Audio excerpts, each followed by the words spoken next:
لله وكفى والصلاة والسلام على عباده الذين اصطفى خصوصا على أفضلهم وخاتم النبيين محمد الأمين وعلى آله وصحبه أجمعين وبعد. Brother Chairman, distinguished professors, students, brothers and sisters, Assalamu alaikum wa rahmatullahi wa barakatuh. We praise and we thank Allah, through whose kindness it has become possible for us to meet this morning. I left my home in the Caribbean island of Trinidad, otherwise known as Brian Lara's country, 2 months ago. Spent 1 week in Caracas, in Hugo Chavez's country, and then 4 days in Buenos Aires, in Argentina, and then 1 beautiful month in Cape Town, in which we organized and conducted the 2nd International Islamic Retreat, in which we attempted to use the Quran and the Ahadith to explain the reality of the world today. Alhamdulillah, about 31 countries were represented. We did it on a shoestring budget. They never got a full plate of food, nobody. A shoestring budget. 200 people attended. And then I went on to Durban and to Johannesburg and Pretoria and Petersburg, and then came to KL 2 weeks ago, and you've given me no time to rest at all. Hardly any time to even sleep in KL, and not even any durian as yet. But we thank Allah to be once again here in what I consider my second home in Malaysia, to address you or to share with you this morning our thoughts on the subject Islam and the international monetary system. Islam and the international monetary system. But you probably heard me speaking on this subject because I have been speaking on this subject for 15 years now. It's a long time. The international monetary system that now prevails around the world did not drop out of the sky. It didn't come from Baghdad, it didn't come from Mombasa. Where did it come from? Before we examine that international monetary system, let's find out who is the author, who are the architects. And for that I have, with your permission, to take you to the Quran, to Surah Al-Ma'idah of the Quran. And of course you know that Allah subhanahu wa ta'ala taught you methodology at the very beginning of the Quran. You know that, of course. When, for example, He said to the angels to prostrate before Adam alayhi salam, and they all prostrated except Iblis. You did not make the mistake, did you, of studying that verse of the Quran in isolation, standalone, and hence concluding, for there was no other possible conclusion, that Iblis was an angel. No, you didn't do that. What you did was to go to the totality of the data in the Quran. That was proper methodology, before concluding as to meaning of the verse. And when you went to the totality of the data of the Quran, Allah is teaching methodology. Allah is teaching methodology, because He is not deficient in the use of language. No. So when He said, فَسَجَدُوا إِلَّا إِبْلِيسَ, and He stopped there, He's worded this statement in this way to teach you methodology. When you went to the rest of the Quran, then you found that angels have no free will. وَيَفْعَلُونَ مَا يُؤْمَرُونَ. When Allah orders, they have to obey. But he disobeyed. And so he could not have been an angel. And then of course in Surah Al-Kahf, Allah then concludes the lesson in methodology, وَكَانَ مِنَ الْجِنِّ. So this simple, yet absolutely strategically important lesson in methodology was taught by the author of the Quran himself at the very beginning of the book. So we would not make the mistake of studying a verse in isolation. So now let's go to Surah Al-Ma'idah to answer the question, who is the architect of the modern international monetary system? Who is the architect of the modern international political system with the United Nations? And before that, the League of Nations. Who are those who have given this to the world? بعد أعوذ بالله من الشيطان الرجيم يا أيها الذين آمنوا لا تتخذوا اليهود والنصارى أولياء بعضهم أولياء بعض ومن يتوله منكم فإنه منهم إن الله لا يهدي القوم الظالمين. Surah Al-Ma'idah. If we use the wrong methodology, if you'll excuse me, do not take the Jews and do not take the Christians as your friends and allies. We have Christians here who are doing the recording for me. Do not take the Jews and do not take the Christians as your friends and allies. They are friends and allies of each other. That doesn't sound true to me at all. I don't know about you. Jews and Christians were never friends and allies of each other. The Christians accuse the Jews of having committed the ultimate crime of killing God himself. Can't do worse than that. And so there was always enmity and hostility between Christians and Jews.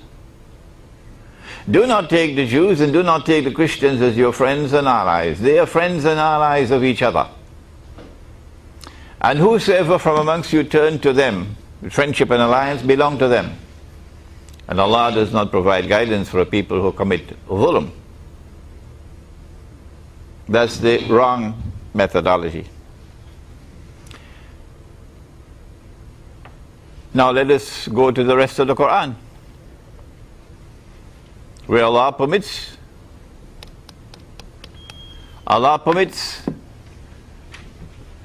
a Muslim man to marry a Christian woman. Except of course in Malaysia. Allah permits a Muslim man to marry a Christian woman. So after you marry her with this wrong methodology, you're going to have to say to her, sweetheart, you can only be my wife, you can't be my friend. That's where you land with wrong methodology. You can't have an alliance with any Christians or any Jews. But then what was the Mithaq of Medina? Was that not an agreement, a contract, a treaty, which including Muslims and Jews and pagan Arabs?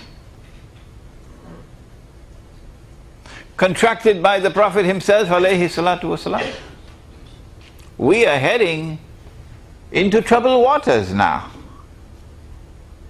And then in the Quran Allah tells us, لَتَجِدَنَّ أَقْرَبَهُمْ مَوَدَّةً لِلَّذِينَ آمَنُوا الَّذِينَ قَالُوا إِنَّا نَصَارَى.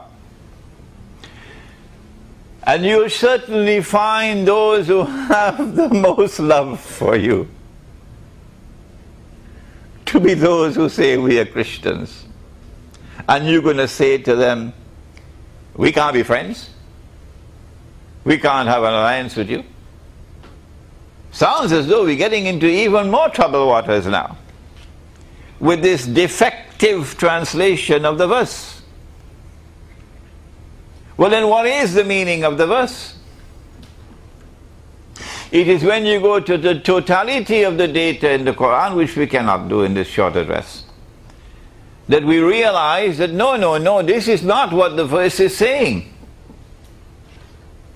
Do not take such Jews and such Christians as your friends and allies. Not all Jews. No. A Jew who is opposing the state of Israel, opposing its oppression, who is supporting the Palestinians in the struggle for liberation from oppression. Why, in the name of all the heavens above, why can't he be your friend? Where has reason gone? Why can't we live as friends and neighbors with Christians and with Jews who are not hostile to Islam? Why? Do not take such Jews and such Christians as your friends and allies, who ba'aduhum awliya'u ba'd, who themselves are friends and allies of each other. The Quran is anticipating an event which is to occur,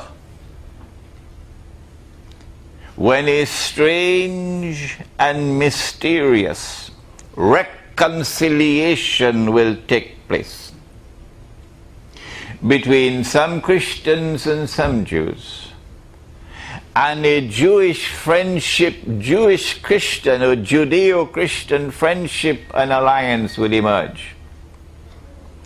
The Quran is anticipating that event. And the Quran is saying to us, do not be friends and allies of that Judeo-Christian alliance. But you would never have got this meaning unless you had used the proper methodology. And whosoever turns to them, that Judeo-Christian alliance, which it is very easy to recognize has already emerged, and it is bonded by Zionism. Whoever turns to them to be their friends and allies, like Hosni Mubarak, is that his name? Seems to have forgotten his name now.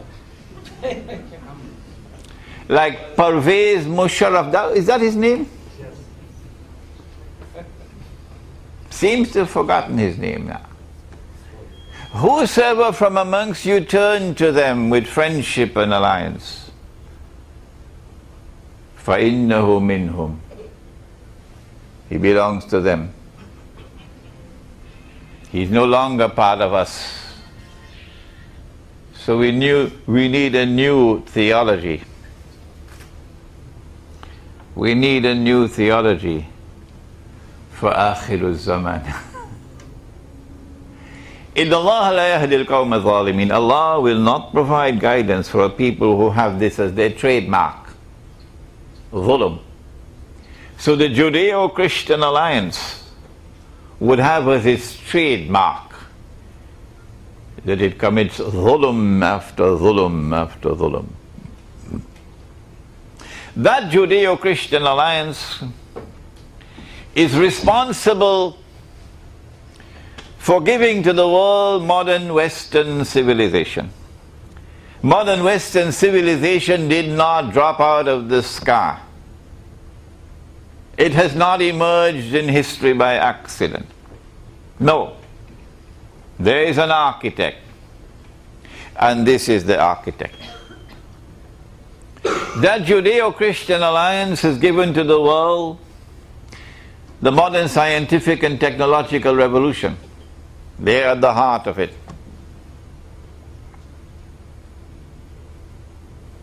That Judeo-Christian alliance, the Zionist alliance, has given to the world the international monetary system that we now have. It didn't drop out of the sky. And the Quran has forbidden us from being a part of that international monetary system which has come from them. And the Quran has informed us, if we join them, we become a part of them, we belong to them. Having answered that question, from whence has the international monetary system emerged? Now let us proceed to describe it. Does money have integrity? Huh? Are we going to bring the Department of Moral Philosophy now into the Department of Monetary Economics? When you ask the monetary economist the question, he runs for cover. He says, they didn't teach me that at university. Does money have integrity? Is there such a thing as true money and false money? Is there such a thing as money with integrity and money which is bogus and fraudulent? Is there such a thing as, excuse the language, I don't know whether you're familiar with the term, is there such a thing as Sharia compliant money? You never heard that one before, huh? Is there, you know, the bastion of Sharia compliance? They're parading the streets now. Anywhere you turn, Sharia compliant. So, excuse me, sir, can I have a word with you? We're very busy. We've got a lot of work to do. I only want 1 minute, sir. Is there such a thing as money which is Sharia compliant? They turn around and they run away. They're no different from the monetary economist, which is PhD from Harvard. They turn around and they run away. Yes, of course, money must have integrity. Yes, of course, there's halal money and there's haram money. Yes, of course. And when we turn to the international monetary system, which emerged for purposes of making the lecture short from Bretton Woods, the conference which took place in upstate New York, at the end of that conference there emerged an agreement. It is puzzling to me that no one as yet has made a critical study of the Bretton Woods Accord from the perspective of the Sharia. It is puzzling and baffling to me that no one as yet has made a study of the Charter of the United Nations Organization from the perspective of the Sharia. It is puzzling and baffling to me that no one as yet has made a critical study of the Articles of Agreement of the International Monetary Fund from the perspective of the Sharia. But now that we have our chairman here, let me introduce you to Brother Mustafa. And we have the International Islamic University. Perhaps we can urge some bright PhD student to take up these subjects. At Bretton Woods, they came to a beautiful agreement. A beautiful agreement that, well, actually, they didn't tell it to us until the Articles of Agreement of the International Monetary Fund came into being, shortly after that. That we will not allow gold to be used as money. Well, that's strange. That's baffling. Because Allah has provided for us something called a dinar. I don't know if you ever heard about it. And it's in the Quran. I don't know if you know about that. Or you do, eh? That's too bad for you. وَمِنْ أَهْلِ الْكِتَابِ مَنْ تَأْمَنْهُ بِكِنْتَارٍ يُؤَدِّهِ إِلَيْكَ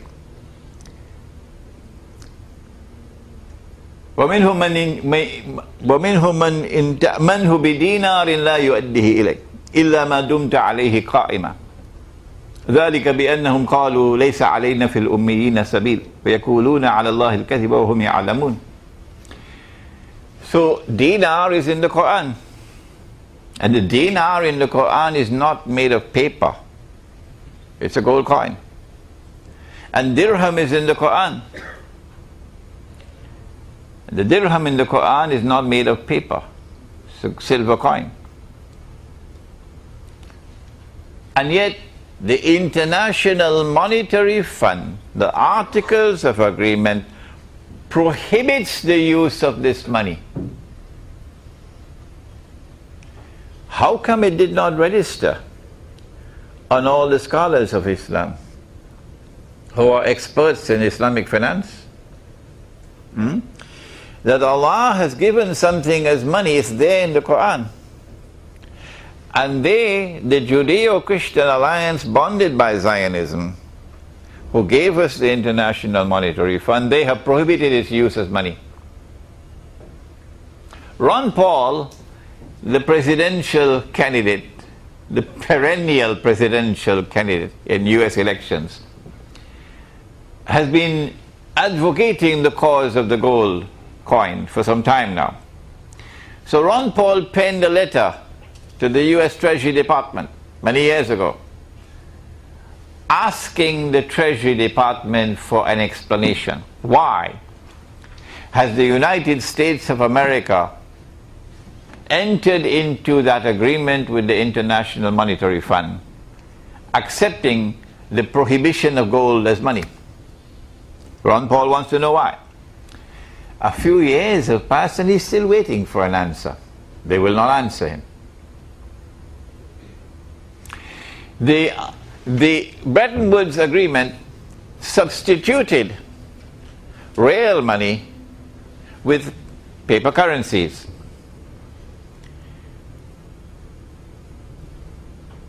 And chose one currency, the US dollar, to function as the international currency. It caused Charles de Gaulle indigestion. He didn't like it at all, Charles de Gaulle. It's unfair to me. Vive France, vive la France. Why should Uncle Sam have this unfair advantage? That only the US dollar would be redeemable in gold at the rate of $35 an ounce of gold.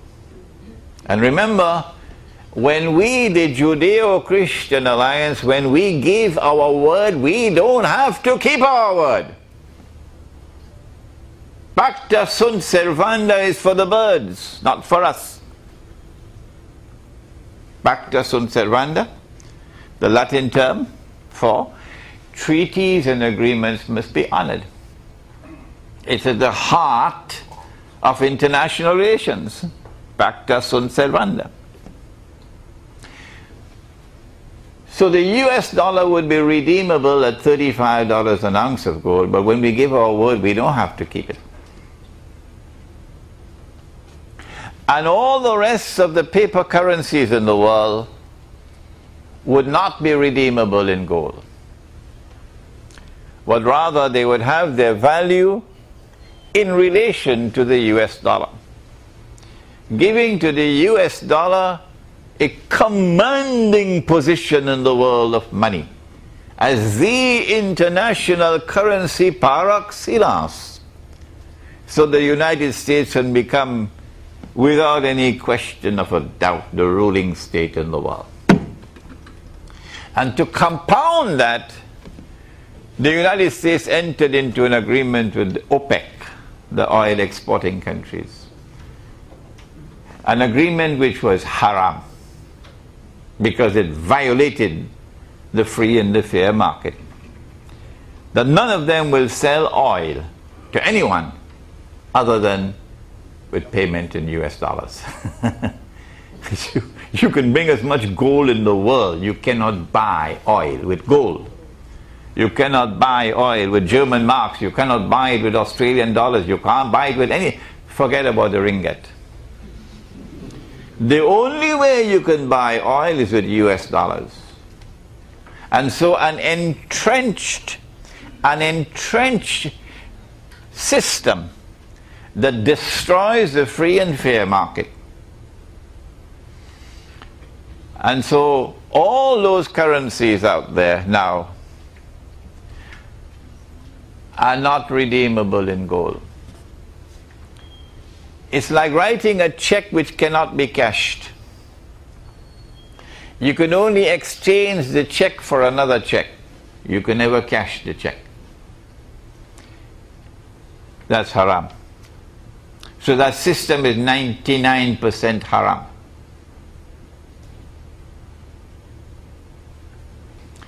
And then Bretton Woods went on to give a second blow to the free and fair market. And that's all that Islam has ever given. A free and a fair market which does not give any advantage to the Muslim over the non-Muslim. So there is no Bhumiputra policy in Islam. No. You plant, you reap. You don't plant, you will not reap. A kafir can come in the market. Someone worshipping the idols can come in the market and have equal status with a Muslim in our market, because it's a free and a fair market. But now the International Monetary System, the International Monetary Fund, out of Bretton Woods, declares that the US dollar is redeemable in gold at $35 an ounce, but only governments can redeem. People cannot. Oh, so is it only governments who buy roti canai? What about us? We buy roti canai as well. We also take some time to buy tetarek. So only governments can redeem. So the system is 99.9% haram. Only 0.1% the fig leaf is there for those who have eyes and yet cannot see. And even that 1% disappeared when Charles de Gaulle knocked on the door of Richard Nixon one Sunday morning, perhaps. No, maybe Saturday morning. Hi there.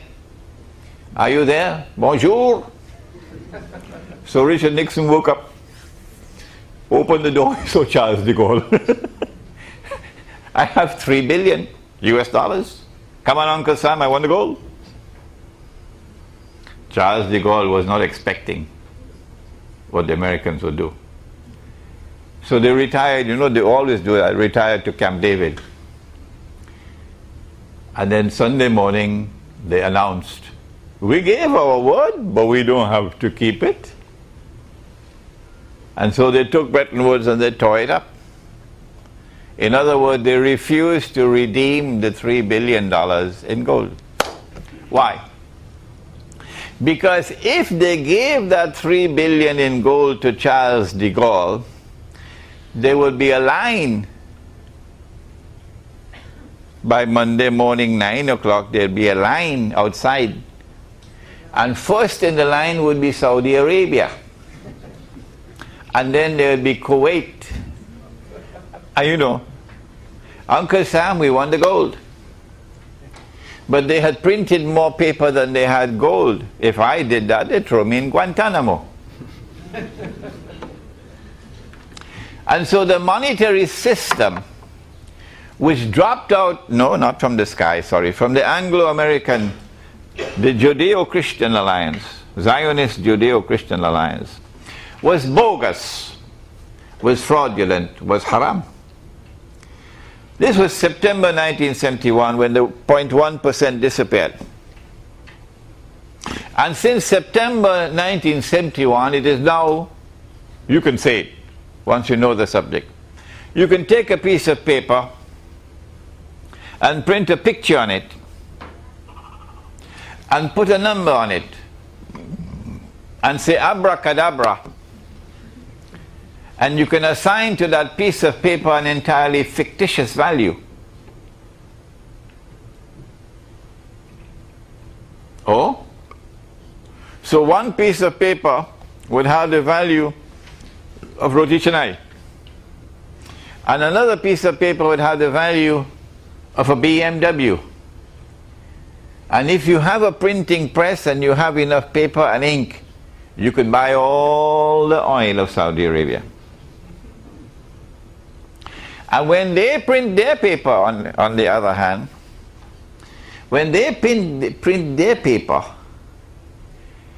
and they put a whole suitcase filled of their paper, a Bangladeshi taka, and you go to downtown, midtown Manhattan, you can't even buy a cup of coffee with it. You can't even buy a cup of coffee with it. And yet we accepted it, even though Allah prohibited us. وَمَن يَتَوَلَّهُم مِّنكُمْ فَإِنَّهُ مِنْهُمْ لَا تَتَّخِذُوا الْيَهُودَ وَالنَّصَارَى أَوْلِيَاءَ. In other words, the Ummah of Muhammad alayhi salatu wasalam displayed the intellectual acumen of donkeys. This is harsh language, but I believe it's too late now. Even the harsh language is too late, because the job is already done.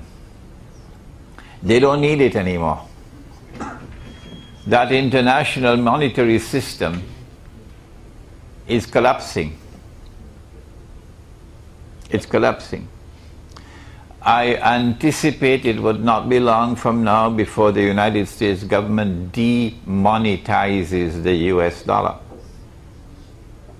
When last I heard about the US dollar, it was in some hospital. Terminally ill. Terminally ill. And they know it cannot recover. Yeah. So they're going to demonetize the US dollar. But what do they have to replace it with? In fact, the replacement is already here. I used to be saying 15 years ago, and Mustafa will bear witness to this, that the US dollar is going to collapse. And when it collapses, you're going to bring down the whole world of paper money with it. And then a new monetary system will emerge. Of course, I was wrong. A new monetary system will emerge, which will be money that you can't see, money that you can't touch. Who but those who have the intellectual acumen of donkeys will accept money you can't see and money you can't touch? Huh? But they will throw dust in your eyes and they'll say to you, welcome to the cashless world. Welcome to the world of electronic money. Welcome to the world of digital money. In fact, that electronic money is already here. In fact, that electronic money has already taken control of the majority of transactions involving big money. And the paper currency is used for only microtransactions.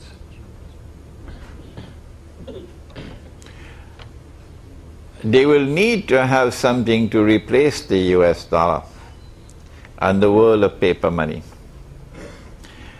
Whatever it is, they know what they have, but it'll be used for microtransactions. I think it's going to be a little cumbersome to use your debit card to buy roti canai. So you need some kind of tangible money for microtransactions. Well, then where are they going? From Bretton Woods, which has now collapsed, to a monetary system of electronic money where you don't need any printing press anymore. You don't need paper, you don't need ink. All you need is to type in and type out.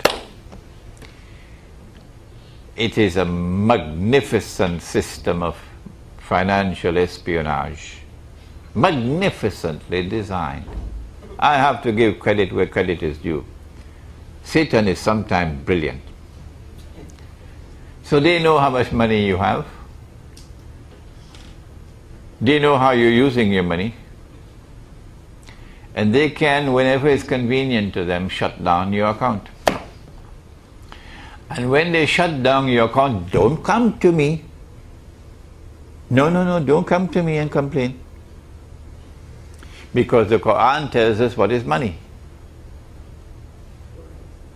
But where are they going with this financial Guantanamo called electronic money? I want to now suggest to you that I could not have had this insight into monetary economics,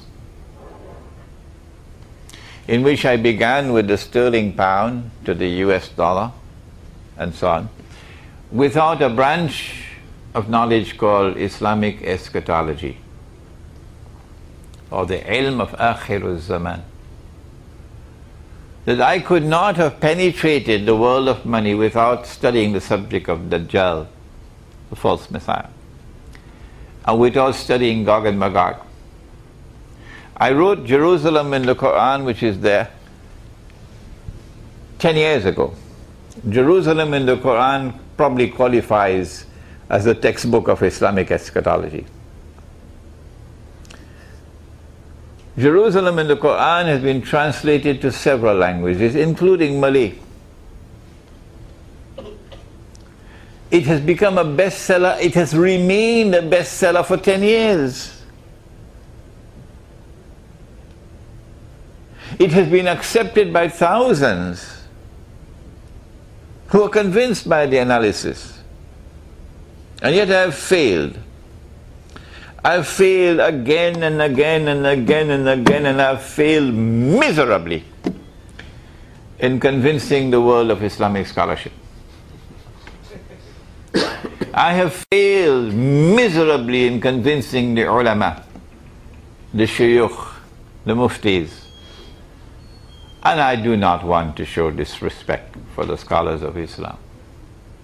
So I have been forced to move on my own. And so from Jerusalem in the Quran we now have several other books which has emerged. I'm still working on the book on Dajjal. It is because of Islamic eschatology that I was able to recognize, I must have been about less than a year ago, I realized that Israel will have to bring back gold and silver as money. I realized that. And since I already knew from Jerusalem in the Quran that Israel is going to replace the United States as the next ruling state in the world, that when Israel restores gold and silver as money, it means that the Judeo-Christian Zionist alliance is going to bring back gold and silver as money. Why? Why? Only Islamic eschatology can answer that question. They don't teach this in the Department of Economics or monetary economics. Dajjal was created by Allah and programmed by Allah subhanahu wa ta'ala to impersonate the true Messiah. So he has to rule the world from Jerusalem. All the evidence is there in that book. And then he has to stand up in Jerusalem and declare, I am the Messiah, Al-Masih. But he would not be the Messiah. He would be the false Messiah. When he makes his declaration that I am the Messiah, he can then rub his hands and say, mission accomplished.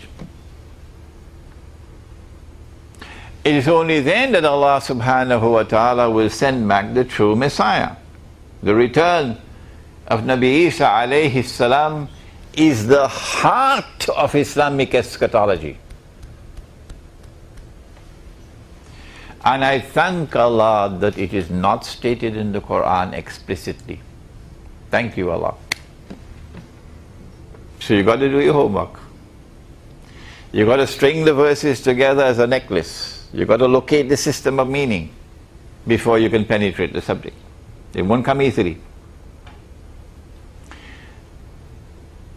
In order for Dajjal to successfully complete his mission of impersonation and convince the Jews that he is the Messiah, he's got to bring back gold and silver as money. Oh yes. I was engaged in a Judeo-Muslim Christian dialogue at Drew University in New Jersey in the United States many years ago. And I was the only spokesman for Islam. And there must have been a dozen rabbis out there. And I don't know, 2-3 dozen Christian ministers out there. I was outmanned and outgunned. And I made the mistake. And as soon as I made the mistake, they jumped on me. They were so happy to correct me. And I'm glad that they corrected me. I said that when Jesus entered the temple, he found them engaged in riba. And he cursed them. And he overturned their tables. And he chased them out of the temple. And he said, "You've taken the house of God and transformed it into a den of thieves." And the riba was lending money on interest. Oh my gosh, they jumped on me. They said, "Imran, let us explain to you because you don't know." The temple had to mint its own coins, Imran, because the Roman money had graven images on it, and that was not kosher. Kosher, halal. And so when the people brought the animals to the temple for zabiha, you know you're not allowed to do it yourself, huh? Only a rabbi could do it. You want to eat some mutton? The rabbi has to do the zabiha. You got to pay the rabbi. They could not pay with Roman money because that was haram because of the graven image. So they had to change Roman money to temple money. And the money changers were ripping them off. That is the explanation, Imran. So I sat down and I bowed my head and I accepted the correction. But thank you for having corrected me, because now I know why Dajjal will have to mint gold and silver. Because in order for him to convince the Jews that he is the Messiah, he has to bring back that money which the temple and the Jews considered to be kosher. And that is gold coins and silver coins without any graven image. 2 weeks ago, or was it 3 weeks ago, the state of Utah in the United States, the House of Representatives, perhaps it's called, enacted legislation legalizing the use of gold and silver coins in Utah as legal tender, while the muftis of Islam were drinking Teh Tarik. That is the nicest language I can use, because I don't want to offend anyone. Allah will deal with His servants as He chooses to deal with His servants. All that remains now is for the governor to sign the legislation, and gold and silver will become legal tender in Utah.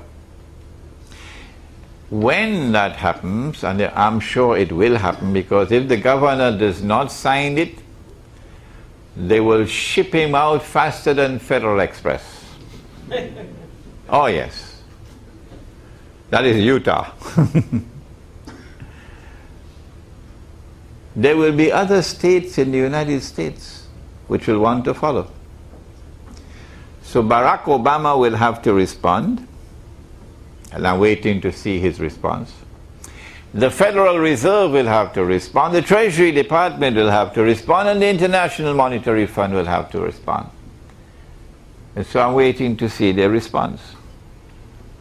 But I'm suggesting to you that this could be the beginning of what eventually will transpire as the return of gold and silver as money, in order that Israel may have credentials when it rules the world, when it replaces the United States of America as the next ruling state, may have credentials that Dajjal can use when he claims to be the Messiah. What should we do now? Islam and the international monetary system. When you have abandoned the Quran and the Sunnah, and you recognize that you have abandoned the Quran and Sunnah, then you must make tawbah. You must turn around and you must return to the Quran and Sunnah. Return to gold and silver. Return to the dinar and the dirham. I don't have expertise on weights and measures. But I do know that when you have your market and you have your dinar from Kelantan or your dinar from Dubai or wherever it is, and a British merchant comes to your market and he brings a British gold coin, you will have to accept his money in your market. And when Utah comes to your market to buy durians, and Utah wants to pay with their gold coins, your market will have to accept them all. Your market will have to have an administrative unit that will be able to evaluate, okay, weights and measures and purity. So I cannot for the life of me understand the insistence of declaring only one particular weight and one particular measure and one particular purity as the dinar, and all the rest are not dinars. I think that's a recipe for fitna. But again, this is not my area of expertise. Weights and measures and purity, I leave it for those in this university who have that expertise. How are they likely to respond if we are to introduce gold and silver coins in the market as money? I think Utah might get away with it, but they would not allow the world of Islam to do it, because they want to keep us under their grip until Dajjal has completed his mission. I can be wrong.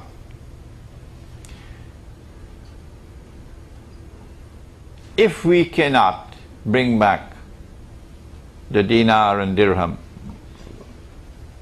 in the central market, in KL,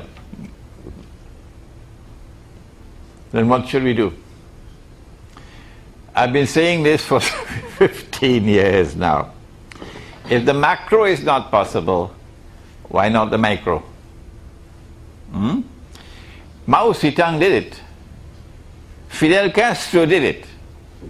Che Guevara was trying to do it. That you start from the periphery and you approach the center from the periphery. So you go to the remote countryside and you build micro markets, or you take existing markets and you transform them into free and fair markets with money which is halal, the dinar and dirham. And as, what was his name, the Turkish scholar? Said Nursi. Said Nursi, Badi'u Zaman, Said Nursi. He had this idea as well, of fanning out into the countryside and preserving the deen in the countryside. And that's how Islam survived in Turkey. And now it is the countryside that is giving the generals headache. The countryside which is moving back on the cities. and the countryside which tomorrow will liberate Istanbul, so that the Russian Navy would have access to the Mediterranean. That's going to cause headaches for Israel and for NATO when the Russian Navy has access to the Mediterranean. And the Russian Navy has nuclear-armed ships and submarines. It is the Turkish countryside that's doing that. So we move to the countryside. And this is what Surah Al-Kahf tells us to do. وَإِذِ اعْتَزَلْتُمُوهُمْ وَمَا يَعْبُدُونَ إِلَّا اللَّهَ فَأْوُوا إِلَى الْكَهْفِ فَأْوُوا إِلَى الْكَهْفِ يَنْشُرْ لَكُمْ رَبُّكُمْ بِرَحْمَتِهِ. Allah will shower you with His mercy if you try to restore Islam in the remote countryside at the micro level. We pray that Allah subhanahu wa ta'ala may increase our knowledge of the monetary system with which the world is now plagued, the bogus and fraudulent and haram monetary system. That Allah may accept our humble effort to try to extricate ourselves from this sorry mess, and that Allah may forgive us our sins. رَبَّنَا تَقَبَّلْ مِنَّا إِنَّكَ أَنْتَ السَّمِيعُ الْعَلِيمُ وَتُبْ عَلَيْنَا يَا مَوْلَانَا إِنَّكَ أَنْتَ التَّوَّابُ الرَّحِيمُ بِرَحْمَتِكَ يَا أَرْحَمَ الرَّاحِمِينَ آمين.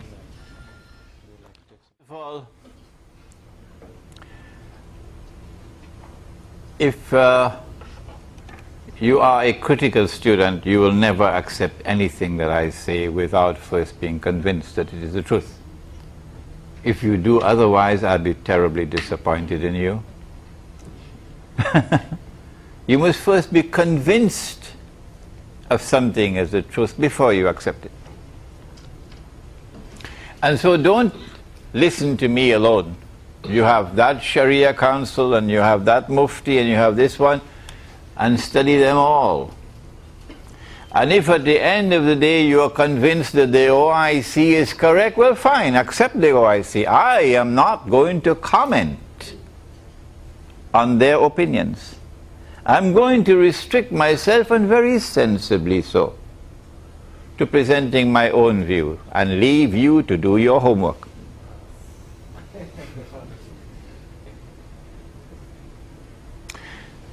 But if you make a mistake on a matter involving shirk, remember what can be the consequences. Okay, in the Quran, Allah is described as Al-Khaliq, the one who creates. In the Quran, Allah is described as Al-Fatir, the one who not only creates but originates. I think the Hindus call him Ishwar, the one who originates. But that's not all. In the Quran, Allah is described as Badi'us Samawati wal Ard, the one who creates ab novo, from nothing. Only Allah creates wealth from nothing. Only Allah creates wealth from nothing. If you take a piece of paper, now that you have your PhD in Islamic finance, if you take a piece of paper, this is post-September 71, and you print a picture and you put a number on it, and you assign to it an entirely fictitious value, you are attempting to create wealth from nothing. They have a pretty name for it. I don't know where they got it out from. Hollywood, perhaps. They call it fiat money. They probably got that name from Hollywood. You are creating, or you are attempting to create wealth from nothing. And so long as Imran Hosein keeps on buying the US dollar, and changing the US dollar wherever he travels, Imran Hosein is accepting our act of shirk. Because that is an act of shirk, to attempt to create wealth out of nothing. Ittakhadhu, Suratul Tawbah, Suratul Tawbah. Ittakhadhu أحبارهم ورهبانهم أربابا من دون الله والمسيح ابن مريم وما أمروا إلا يعبدوا إلها واحد لا إله إلا هو سبحانه عما يشركون. They took their priests and rabbis as gods and lords beside Allah. And they did the same with the Messiah, the son of Mary. But they had not been ordered other than to worship one God. There is no God beside him. Glory be to him. Far removed is he from this act of shirk. Which shirk? Taking your priests and rabbis and your maulanas and your muftis as gods, lords beside Allah. So a man came to the Prophet ﷺ and said, O Messenger of Allah, but the Christians and the Jews do not worship their priests and rabbis as gods and lords, and the Muslims don't worship their maulanas as God and Lord. How can Allah say so? No Muslim accepts the mufti as God. How could Allah say so? To which the Prophet ﷺ responded and asked, did they not make halal what Allah made haram? That is their shirk. And did the people not follow them in it? That is their shirk. So I am saying to you, and you do not have to accept my view, not at all. I am saying to you, based on my knowledge of Islamic eschatology, this is the work of Dajjal, to take paper and assign to it a fictitious value and attempt to create money. Well, this is an act of shirk. And when I use that money, I follow him into the shirk. This is not based on element of doubt in between halal and haram. My gosh, this machine, excuse me, this machine, you must remind me to turn it off, huh? Now the punishment. The punishment. In Sahih Bukhari, and they don't teach Sahih Bukhari in the Department of International Monetary Economics. There are 4 ahadith which are very strange. It is the Day of Judgment.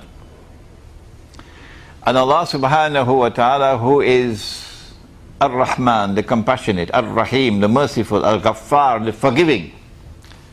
Allah who says, tell my servants if they come to me with sins as high as the clouds above the sky, I will forgive them all. This is how he is. He says to Adam alayhi salam, take out or separate the people for the hellfire.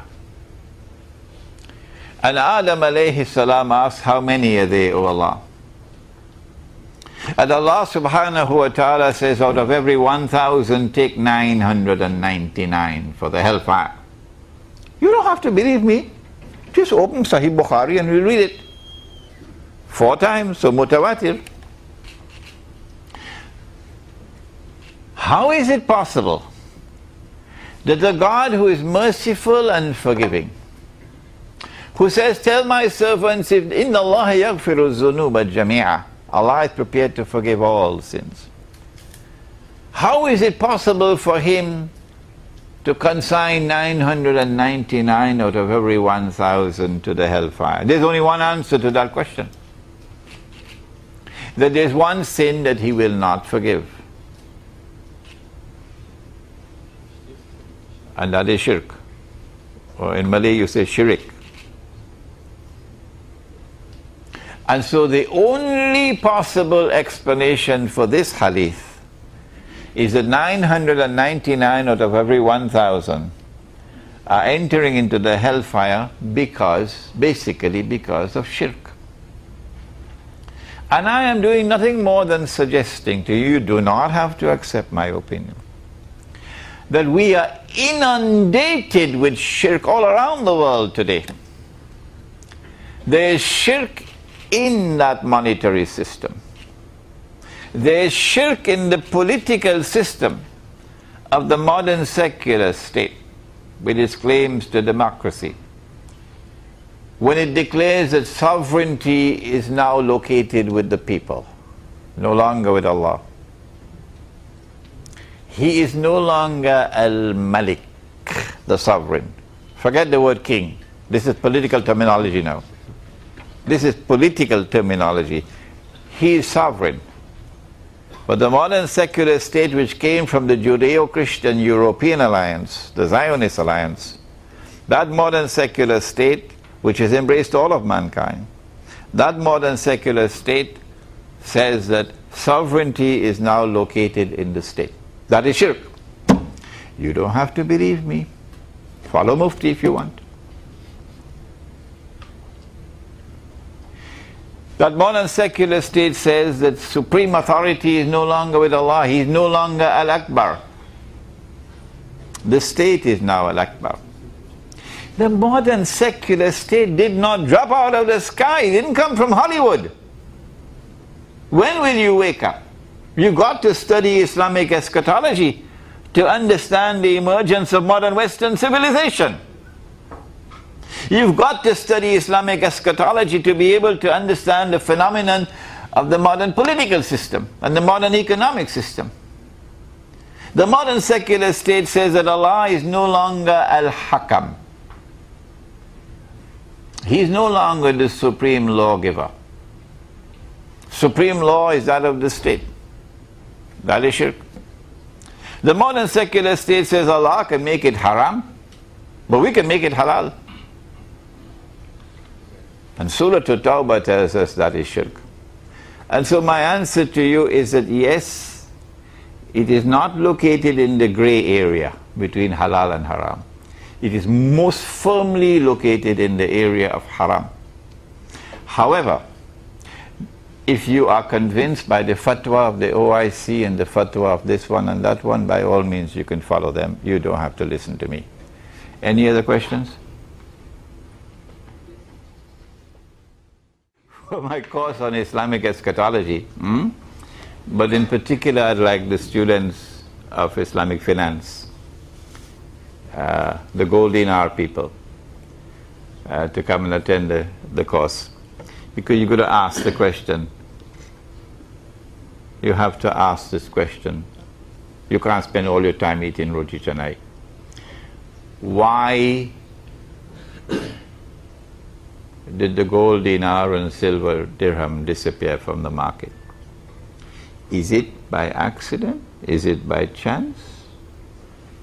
Or is it by design? If it happened by accident, then you heard what I said in the past. If this happened by accident and by chance, then a cow can also jump over the moon. Huh? Wake up, use your mind. And the best way to use your mind is to first wash it. Give it ghusl. You would be amazed at the amount of brainwashing going on in the world today. Excuse me, Mr. Chairman, particularly in universities. You need to wash, give your mind ghusl. How can you give ghusl to the human mind? Answer: you must recite the Quran. You must recite the Quran. You must continuously recite the Quran cover to cover. And you must also, when you stand up in Salat, listen to the Imam.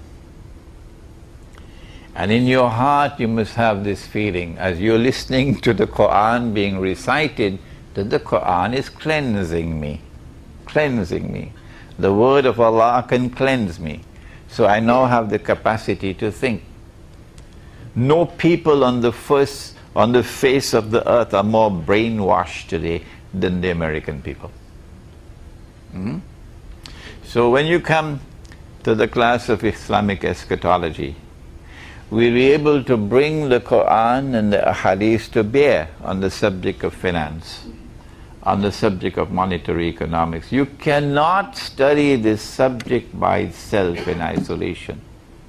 You cannot study the political system by itself. and get a degree in political science. No.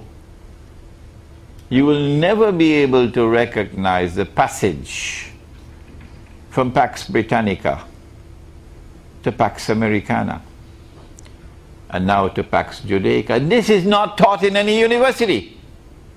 None. To understand the passage from Pax Britannica, which is at the heart of Jerusalem in the Quran, from Pax Britannica and the sterling pound as His Majesty, the sterling pound, to Pax Americana and the US dollar as the international currency, to Pax Judaica and the return of gold and silver. You cannot understand this simply as a student of monetary economics. No, you cannot. Only the Quran can explain the world today, whether it be its politics or its economics or its monetary economics. Only the Quran can explain the world today. And one last word. I believe that the Quran has yet an even more glorious role to play in history that will dazzle mankind in explaining the reality of events unfolding in the world and in explaining the end of history. But in order for that to take place, I think we need a new generation of ulama. The modern Darul Ulum, the modern institution of Islamic learning, without being in any way disrespectful to them, is inadequate. Inadequate. The famous Indian scholar who stood head and shoulders above all else around him and his age, his name was Dr. Muhammad Iqbal. Dr. Muhammad Iqbal, 70, 80 years ago, in the wake of the collapse of the Ottoman Caliphate, Dr. Iqbal produced those lectures which he compiled as a book, and he gave it this intriguing title, The Reconstruction of Religious Thought in Islam, because he recognized, and very correctly so, that the Islamic scholarship of his age, regardless of its sincerity and piety, was inadequate to respond to the challenge posed by modern Western civilization. In consequence of that book of Iqbal and that title that he gave to it, my teacher, Maulana Dr. Fadlur Rahman Ansari rahimahullah, produced his 2-volume work, The Quranic Foundations and Structure of Muslim Society, in which he attempted to respond to Iqbal. And he said that the heart of that response is methodology. Methodology. How to study the Quran and how to study the Hadith and what is the relationship between Quran and Hadith. And then how to use this knowledge to apply it to the modern world. And then he took that methodology and that book and applied it to one branch of knowledge, moral philosophy, the moral code. But he trained us, his students. And I have taken what came from Iqbal to Ansari to me, to apply it to Islamic eschatology. I couldn't do it without international politics, a knowledge of international politics. I couldn't do it without a knowledge of international economics. I couldn't do it without an understanding of the philosophy of history. All of these things were taught to me by Dr. Ansari in an institution in Karachi, the Alimia Institute of Islamic Studies. And so I'm hoping and praying maybe it's one of the young men in this room who will be chosen by Allah. Who knows who it's going to be? That this is just the foundation I'm laying. And there are others who are going to come, who are going to be the ulama of tomorrow, and who through the Quran will dazzle the world. using the Quran to explain the reality of the world today. Any more questions?